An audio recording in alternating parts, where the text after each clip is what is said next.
Bienvenue sur 28actu.net. 28actu.net, l'information livrée minute par minute.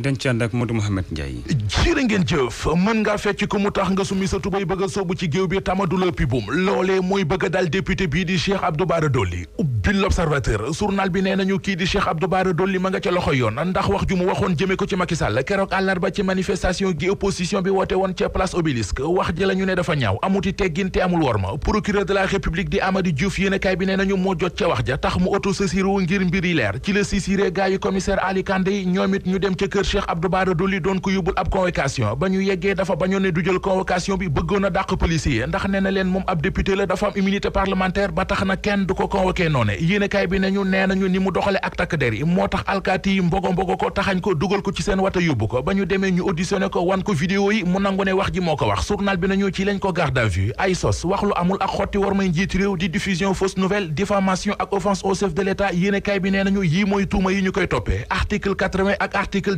254 moo nar a dal ci kawam suuf su mu ne Macky Sall da koy sàcc ak fa mu jëmee wax ja libération nee nañu moo ko jural ñool yi mu nekkee bi ko enquêteurs yi laajee li mu wax li mu leen tontu moom Cheikh Abdou Bara Dolly libé nee nañu mooy daf leen ne waxuma suufus dara ku nekk nag ak ni nga ko déggee ñu déggee ci xët mu njëkku Les Échos ne moom Cheikh Abdou Bara Dolly arrêté nañu ko ginnaaw juróomi waxtu yu ñu ko auditionné ci division cybersécurité fa la fanaan démb Les Échos mi ngi ñuy leeral it lu tax ba ñu koy jàpp suuraale wuñu woon ab immunité parlementaire am te muy ab député Source A nañu ñetti tuuma moo ko bàyyi fa mu nekk tir bi nañu article 80 bi dal na ci kawam ba ma nga ñu garde à vue war koo defeere tey ji mu wuy ji procureur bi Vox Populi nañu saaga yu mu saaga njiitu réew mi keroog moom la yoon di lijjanti ak moom kaddu yu Moustapha Diakhaté ci xët mu njëkk journal bi di Vox Populi ma nga fay ñaan kii di Cheikh Abdou Bara Dolly na ko yoon teg ay daan yu tar ki mu doon saaga ak sàllawlu di Macky Sall moom président de la République yéenekaay boo xëy xool fekk ko ca Soleil national nañu ci waxtaanu mu séqoon démb ak waa RFI ak waa France 24 ba ñuy wax ba yegg ci li waa Yewwi Askan Wi ne bu seen liste nationale bi bokkul ci élection législative yi ay élection du am ci réew mi la ci président Macky Sall tontu yéenekaay bi nee nañu mooy daleen ne li ci kanam rawati bët élection législative yi dina am ci réew mi ci àpp bi ñu ko jàpp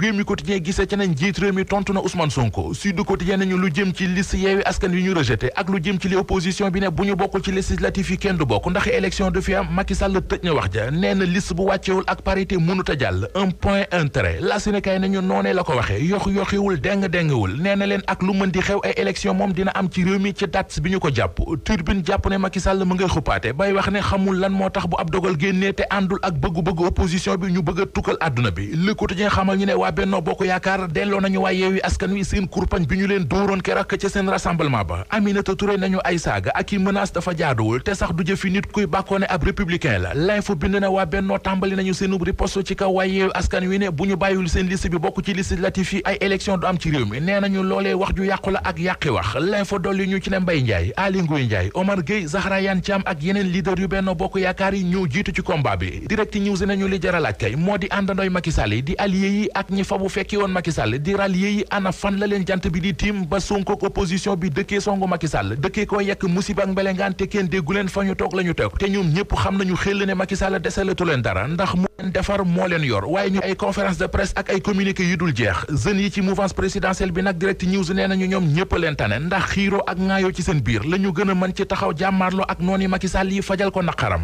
Aliou Cissé entraîneur équipe nationale bu football bu Sénégal xëy na dénk waa Source A ay mbir yu yéeme ubbil yéenekaay bi Aliou Cissé mi ngi leen di xamal ne benn bés dama doon dem si Ziguinchor bi ma ñëwee ba Kaolack taxaw di jël essence am ñetti jeunes yu ma fekk ci station bi ma doon jëlee essence ne ñu grand li ñu bëgg moo di nga dimbali ñu bàyyi Saliou Cissé mi ngay woo ci équipe bi Aliou Cissé ne leen nit bi may soog a jël équipe bi am na ay joueurs yoo xam ne bi ma leen woowee li ñu ma wax moo di bu dee damay ñëw di toog ci banc bi bul ma woowati